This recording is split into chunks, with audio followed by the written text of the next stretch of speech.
നമ്മുടെ ഓരോ video ഇടുന്നതും plans എടുക്കുന്ന കസ്റ്റമേഴ്സ് നമ്മളോട് ചോദിക്കുന്ന പല ഡൗട്ടുമാണ്, അവർക്ക് നമ്മൾ പറഞ്ഞു കൊടുക്കും. അപ്പോൾ ഇത് ആർക്കെങ്കിലുമൊക്കെ ഉള്ള കാര്യമായിരിക്കുമല്ലോ, കാരണം ഇതേ സെയിം പ്രശ്നം ഞാനും നേരിട്ടിട്ടുണ്ടാവും. അപ്പോൾ അങ്ങനെയുള്ളത് വീഡിയോ ആയിട്ട് ചെയ്യാമെന്ന് ഓർത്തിട്ടായിരിക്കട്ടെ പിന്നീട് വീഡിയോ ആയിട്ട് നമ്മളിടുന്നത്. അപ്പോൾ ഇതുവരെ നമ്മൾ ഇടാത്തൊരു റിയോ ആണ് പിങ്ക് കളറിലെ റിയോ പ്ലാന്റ്. നമുക്കറിയാം 3 കളർ റിയോ പ്ലാന്റ് ഉണ്ടല്ലോ.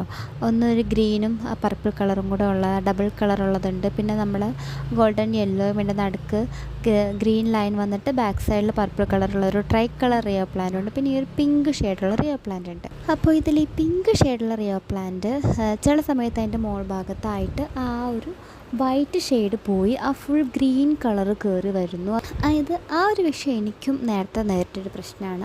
ഇത് നമുക്ക് ഈസി ആയിട്ട് ക്ലിയർ ചെയ്യാവുന്ന കാര്യമാണ് കേട്ടോ. ഈ പറഞ്ഞ പോലെ ഒരുപാട് കെയറിങ്ങും കാര്യങ്ങളും ആവശ്യമില്ല, പ്രത്യേകിച്ച് ഈ ഒരു പച്ച കളറിലെ റിയോ പ്ലാന്റിന്. ഇത് നമ്മൾ എവിടെ വെറുതെ കൊണ്ടിട്ടാൽ എന്തെങ്കിലും ചെറിയൊരു നനവുണ്ടെങ്കിൽ അതവിടെ കിളിർത്ത് വന്നോളും, അവിടെ നിറഞ്ഞു വരും.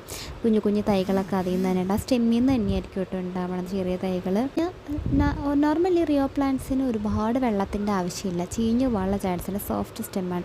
അതേസമയം നമ്മൾ ഒട്ടും വെള്ളമില്ലെങ്കിൽ പോലും ആ ലീഫൊക്കെ വാടി ഉണങ്ങി നിൽക്കും, അതിനുള്ള ചാൻസും കൂടുതലുണ്ട്. ഡയറക്റ്റ് നല്ല വെയിലത്തുകൊണ്ടേ വെക്കരുത്. അപ്പോൾ ഈ ഒരു യെല്ലോ ഷെയ്ഡുള്ളതാണ് എനിക്ക് കൂടുതൽ ഇഷ്ടം. ഈ യെല്ലോ ഷെയ്ഡാണ് കേട്ടോ. ഈ യെല്ലോയ്ക്ക് നമ്മൾ നേരത്തെ പറഞ്ഞ ആ ഒരു വിഷയം ഉണ്ടാവാറുണ്ട്. അപ്പോൾ ഈ യെല്ലോ ആയാലും പിങ്ക് ആയാലും നമ്മൾ ശ്രദ്ധിക്കേണ്ട ഒരു കാര്യം, നല്ല ബ്രൈറ്റ് ഇൻഡയറക്റ്റ് സൺലൈറ്റ് കിട്ടുന്ന ഒരു സ്ഥലത്ത് വേണം വെക്കാനായിട്ട്.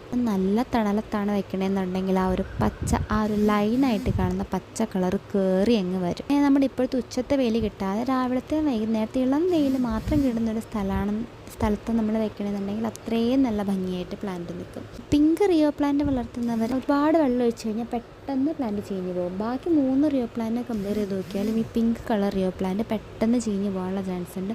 അതിന് കുറച്ചധികം കെയറിങ് ആവശ്യമാണ്. ഇതിൻ്റെ തൈകൾ നമ്മൾ ആദ്യം മാറ്റി വയ്ക്കുമ്പോഴും നമ്മൾ ശ്രദ്ധിക്കണം, ഒരുപാട് നന പാടില്ല. അതിലുള്ള ഒരു മോയ്സ്ചർ കണ്ടൻറ്റ് നിലനിർത്തിയാൽ മാത്രം മതി. പിന്നെ ഇവരെ കൊക്കോപീറ്റിൽ മാത്രം വയ്ക്കാതെ നോക്കണം കേട്ടോ, കൂടുതൽ സോയിലുള്ള വയ്ക്കുന്നതായിരിക്കും നല്ലത്. കാര്യങ്ങളൊക്കെ ശ്രദ്ധിച്ചാൽ മതി. നമ്മുടെ വീട്ടിൽ ഏറ്റവും ഭംഗിയുള്ളൊരു പ്ലാന്റ് ആയിരിക്കും നമ്മുടെ റിയോ പ്ലാന്റ്സ്.